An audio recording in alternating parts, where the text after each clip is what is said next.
We are now talking to the Islamic Development Bank amongst our first and foremost speakers.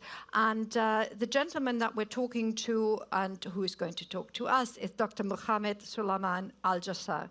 And he has been, ever since this spring, the new president of the Islamic Development Bank. And keep in mind, ladies and gentlemen, it's 47 members of this International Development Bank. Of course, with one particular aspect to its operations, because the IDB works to contribute to the social and economic development of its member states and Muslim communities individually in line with the principles of Islam. So we thank also Dr. Aljasser for sharing his thoughts with us.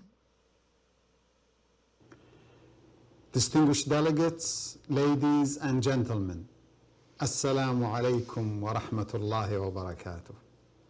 In 2020, we experienced an unequal level of resilience to the COVID-19 pandemic, which has battered the world's health, transport, food, and energy systems. The crisis, however, offered an unprecedented opportunity to build back better and greener.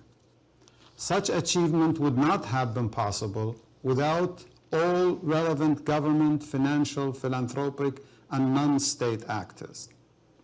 Earlier this year, 4 major commercial banks have pledged to invest $6 trillion in sustainable finance by 2030.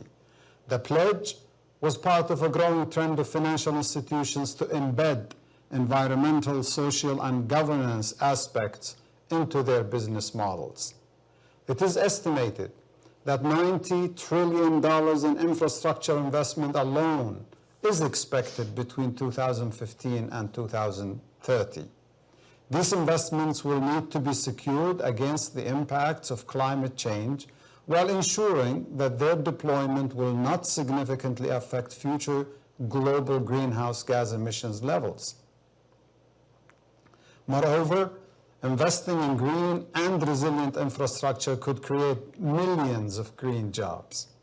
Islamic financial products are asset-backed, risk-sharing, ethical modalities. Also, they are subject to strong governance. These features are very much aligned with ESG considerations and the SDGs. In 2021, global finance assets were estimated at $35 trillion, the third of which being accounted as a sustainable investment. The potential for global Islamic finance assets is anticipated to hit $4.8 trillion by 2025. Hence, sustainable Islamic finance assets could reach $1 trillion in the next few years.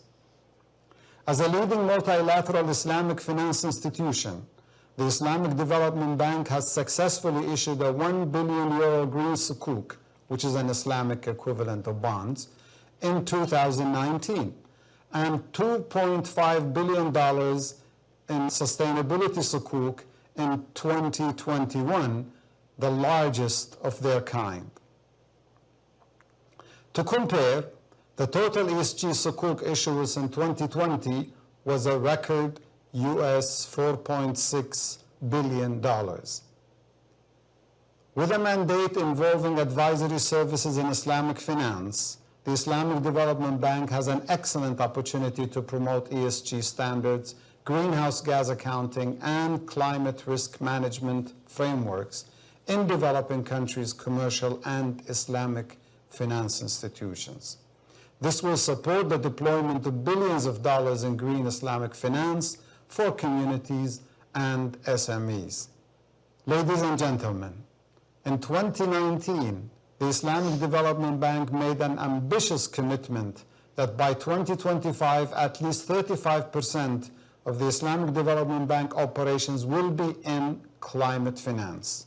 This commitment involves green infrastructure investments, notably in renewable energy, climate-resilient agriculture, urban, water, and transport sectors.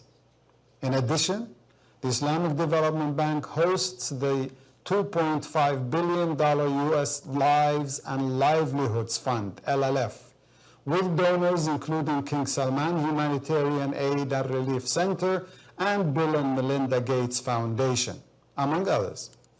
The fund is an excellent example of MDB and philanthropy-led support to the most vulnerable people in the low-income member countries through finance in projects aligned with the SDGs. Ladies and gentlemen, shifting from billions to trillions in developing countries' green economies will require long-term support from development partners and the private sector. However, we should ensure long-term strategies support countries in delivering a just transition through coherent policies to address social and economic impacts. Such impacts could disrupt business models in the transport, agriculture, and energy sectors. They could also lead to stranded jobs, removal of subsidies, and loss of revenues from fossil fuel consumption. By supporting the development and implementation of nationally determined contributions and long-term strategies, the IDB will ensure that its member countries are on the right path to sustainable development. Ladies and gentlemen, the Islamic Development Bank supported the Saudi presidency during the 2020 G20 conference, where leaders endorsed the Circular Carbon Economy platform. As the 2021 G20 Italian presidency focuses on the three pillars of action of people, planet, and prosperity, we should help our member countries through financial support to promote green growth. Such support will help them preserve natural capital and avoid bearing the costs of inaction against climate change's devastating current and projected impacts. Thank you, and I look forward to hearing from all of you. Thank you very much. Wassalamu alaikum wa rahmatullahi wa barakatuh. Dr. Aljasser, thank you very much for your time, even though you probably can't hear it, seeing that it was a recording. What we're talking about on the whole is a transformation in this age of humans, in this Anthropocene. And that also applies, of course, to the world of finance. It is not just transformational, but it's also transgenerational.